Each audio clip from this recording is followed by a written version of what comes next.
Students, welcome to the channel. Class 10 maths की complete NCERT solutions plus PYQ series को cover up करने के बाद अब न्यू सीरीज में मैं आपकी हेल्प करने आई हूं, जिसमें मैं आपको बताने वाली हूं डिटेल में कि किस तरह से आप सिर्फ 14 डेज में अपने मैथ्स का कंप्लीट एनसीईआरटी सॉल्यूशंस प्लस अपने sample papers plus PYQ series सारा कुछ कवर अप कर सकते हैं।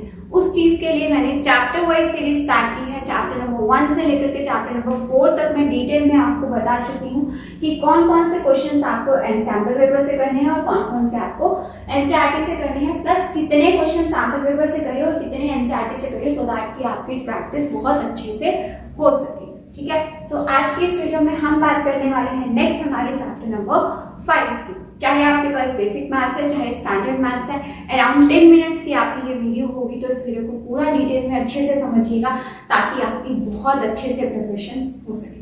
तो जल्दी से स्टार्ट करते हैं अपनी इस वीडियो। बात करते हैं चैप्टर के टॉपिक्स की। इस चैप्टर में आपके पास 4 टोटल टॉपिक्स हैं। ठीक है, आपको nth टर्म फाइंड आउट करने का फॉर्मूला सीखा है, आपने सम ऑफ n टर्म्स का सीखा है, देन आपने लास्ट एक्सरसाइज में कुछ स्टेटमेंट बेस्ड क्वेश्चंस दिए हैं, प्लस आपने जनरली देखा होगा कि आपने जितने भी स्कूल के एग्जाम्स दिए हैं सब में आपके पास इस चैप्टर से आपके पास केस बेस्ड क्वेश्चन आता है। ठीक है, तो इस चैप्टर के केस बेस्ड क्वेश्चंस की प्रैक्टिस आपको अच्छे से करनी है, चाहे बेसिक मैथ्स है चाहे स्टैंडर्ड मैथ्स है। तो इसके लिए आपको केस बेस्ड क्वेश्चंस करने के लिए आपको दोनों में ही आपको किसकी हेल्प लेनी है, सैंपल पेपर की हेल्प लेनी है। और मैं आपको सजेस्ट करूंगी कि इस क्वेश्चन के लिए कम से कम आप इस टॉपिक पर कम से कम आप 5 क्वेश्चंस प्रैक्टिस कीजिएगा, सो दैट आपको अच्छे से समझ में आ जाए कि किस टाइप के केस बेस्ड क्वेश्चंस आपके पास एग्जाम में आते हैं, चाहे बेसिक मैथ्स है चाहे आपके पास स्टैंडर्ड मैथ्स है। 5 क्वेश्चंस दोनों को ही प्रैक्टिस करने हैं सैंपल पेपर में से, बिकॉज आपकी एनसीईआरटी में तो केस बेस्ड क्वेश्चंस गिवन नहीं है। ठीक है, तो इसीलिए आपको जो है ये क्वेश्चंस कहां से करने हैं, दोनों को सैंपल पेपर से। देन बात करते हैं स्टेटमेंट बेस्ड क्वेश्चंस की। स्टेटमेंट बेस्ड क्वेश्चंस में हमारे पास क्या है, जो आपकी लास्ट एक्सरसाइज है एक्सरसाइज 5.3, उस एक्सरसाइज में आपके पास लास्ट में जो आपके क्वेश्चन नंबर 12 से लेकर के क्वेश्चन नंबर 20 तक जो आपके क्वेश्चंस गिवन हैं, वो क्वेश्चंस आपको अच्छे से प्रिपेयर करने हैं, बिकॉज एक क्वेश्चन आपके पास स्टेटमेंट बेस्ड आने वाला है, चाहे एनसीईआरटी चाहे आपके पास बेसिक मैथ्स है चाहे आपके पास स्टैंडर्ड मैथ्स है, दोनों के लिए सेम रूल चलने वाला है। ठीक है, दोनों के लिए ही आपके पास तो टोटल 8 क्वेश्चंस और 5 क्वेश्चंस, टोटल 13 क्वेश्चंस हो गए। ये चैप्टर जितना बड़ा है उतना ही आसान भी है और उतना ही ज्यादा इंपॉर्टेंट और स्कोरिंग भी है, तो इस चैप्टर से आपको ज्यादा क्वेश्चंस प्रैक्टिस करनी है। ठीक है जी, नाउ नेक्स्ट बात करते हैं आपकी sum of n terms of AP के क्वेश्चंस की। अच्छा, अब इसके अंदर आपके पास कैसा क्वेश्चन आएगा, देखो इसके अंदर आपके पास कौन सा क्वेश्चन ज्यादातर आ सकता है। इसके अंदर जैसे आपको nth टर्म गिवन होगी कोई भी, दोनों में ही सेम प्रोसेस चलता है sum of n terms of AP के लिए। nth टर्म आपको गिवन होगी, अगर आपको ध्यान हो आपकी एनसीईआरटी में 5.3 एक्सरसाइज में आपका क्वेश्चन नंबर 10 जो है वो यही है। nth टर्म गिवन होती है, वहां से आपको सम जो है वो फाइंड आउट करना होता है, n टर्म्स का सम फाइंड आउट करना होता है। तो ज्यादातर आपके पास एक क्वेश्चन ये आता है, चाहे बेसिक हो चाहे स्टैंडर्ड, दोनों के लिए सेम प्रोसेस है। तो ये क्वेश्चन आपको कहां से प्रैक्टिस करने हैं, दोनों के लिए ही। इसके लिए आपको सिर्फ और सिर्फ एनसीईआरटी उठानी है, इसके लिए आपको सैंपल पेपर से क्वेश्चन प्रैक्टिस करने की कोई जरूरत नहीं है। ठीक है, एक क्वेश्चन हो गया। दूसरा क्वेश्चन आपके पास अगर आपको ध्यान हो, आपके पास इस तरह से भी क्वेश्चन है, sum of first 10 multiples of 6, ऐसे करके भी आपके पास क्वेश्चंस हैं। ठीक है, 2 क्वेश्चंस हो गए, राइट। और आपके पास sum of n terms of AP से कैसा क्वेश्चन आता है, आपके पास क्वेश्चन आता है sum of n terms of the AP से कि सपोज आपको गिवन है which term of the AP, which term of AP is minus is 21 if the sum of the AP is, if the sum of the AP of 14 terms is 180। ठीक है, इस type से आपके पास question आता है और साथ में आपको फर्स्ट टर्म गिवन होती है। फर्स्ट टर्म आपके पास मान लीजिए कितनी है, 2 है। ये सारी वैल्यूज जो है मैंने रैंडम वैल्यूज ली हैं। ठीक है, ऑप्शो की इनसे आपका क्वेश्चन सॉल्व होगा या नहीं होगा, अदरवाइज आपके पास जो है डेसिमल फ्रैक्शन में आंसर आ सकता है। ये सब मैंने रैंडम वैल्यूज ली हैं। ठीक है, बट आपके पास जो बोर्ड एग्जाम में आएगा उसकी जो वैल्यूज होंगी वो आपके पास बिल्कुल एग्जैक्ट निकलेगी। ठीक है, अगर एग्जैक्ट वैल्यूज आपके पास, एग्जैक्ट से मेरा मीनिंग है कि विच टर्म की अगर मैंने बात की है तो n की वैल्यू जो है वो आपका क्या होगा, एक इंटीजर नंबर आंसर में आएगा। ठीक है, पॉजिटिव इंटीजर। सो अगर नहीं आता है तो दैट मींस आपको अपना क्वेश्चन क्रॉस चेक करने की जरूरत है।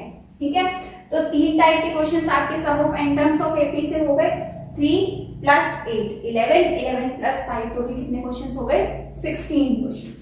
नाउ नेक्स्ट बात करते हैं nth टर्म ऑफ एपी से। nth टर्म ऑफ एपी के ऊपर आपके पास इस टॉपिक पर भी लगभग सेम टाइप से ही क्वेश्चन आता है। लगभग सेम टाइप से मतलब आपसे या तो जो फॉर्मूला होता है an = a + n - 1 × t formula पढ़ा है आपने।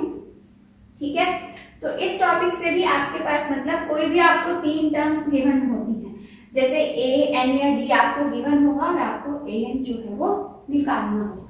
ठीक है, सबसे ज्यादा कंफ्यूजन इस टॉपिक में बच्चों को कहां पर होती है, जब स्टेटमेंट गिवन होती है तो बच्चे यही नहीं पता लगा पाते कि an क्या है, a क्या है, d क्या है और n क्या है।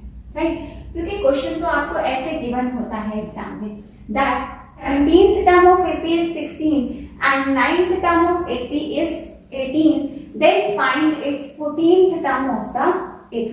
तो यहाँ से बच्चे समझ ही नहीं पाते कि हमें A क्या दिया है, N क्या दिया है, D कहाँ से फाइंड आउट करें। इन सब में बच्चे बहुत ज्यादा कंफ्यूज होते हैं। ठीक है, तो देखो जो PYQ सीरीज मैंने कराई है ना, उसके अंदर ऐसे क्वेश्चंस भी कराए हैं, प्लस आपको स्टेप बाय स्टेप प्रेजेंटेशन भी सिखाएंगे कि स्टेप बाय स्टेप आपको क्वेश्चंस कैसे प्रेजेंट करने हैं। ठीक है, तो आपके पास देखो सबसे पहले इसकी हिंट क्या होती है, जब भी आपके पास किसी भी वर्ड के साथ TH, RD, ND ये 3 वर्ड्स यूज हो, TH, RD या ND, तो दैट मीन्स समझ लीजिए कि वो वैल्यू आपको किसकी गिवन है, N की वैल्यू दी हुई है। ठीक है, देन अगर कोई भी सिंपल नंबर लिख करके दिया है, मैथमेटिकल नंबर, उसके साथ ये कुछ नहीं लगा है, तो दैट मीन्स ये आपको किसकी वैल्यू दी हुई है, an की वैल्यू दी हुई है। ठीक है, तो आप देखो 2 बार TH लिखा है तो दैट मीन्स आपको 2 बार n की वैल्यू दी है। लाइन लगा करके 2 बार an का फॉर्मूला लगाएंगे, वहां पर वैल्यूज पुट करेंगे और वहां से a और d की वैल्यूज जो है इक्वेशंस को सिंपलीफाई करके आप a और d की वैल्यू फाइंड आउट करेंगे। देन तीसरी बार दोबारा से an का फॉर्मूला लगाएंगे बिकॉज उन्होंने आपसे 14th टर्म पूछी है, तो n की वैल्यू अब क्या पुट करेंगे, 3rd टाइम 14, a और d आप ऊपर से फाइंड आउट कर चुके हो, तीसरी बार an का फॉर्मूला लगा करके आप यहाँ से क्या फाइंड आउट कर दोगे, an की वैल्यू। ठीक है, अगर क्वेश्चन समझ में आया कैसे करना है तो ठीक है, अदरवाइज PYQ सीरीज में से जाकर के डिटेल में क्वेश्चन को समझ लीजिएगा। राइट, सो तो ये भी क्वेश्चन जो nth term of the AP है ना, इसके लिए भी आप अच्छे से अपनी 5.1 एक्सरसाइज अच्छे से प्रिपेयर कर लीजिएगा, आपके पास ये डन हो जाएगा।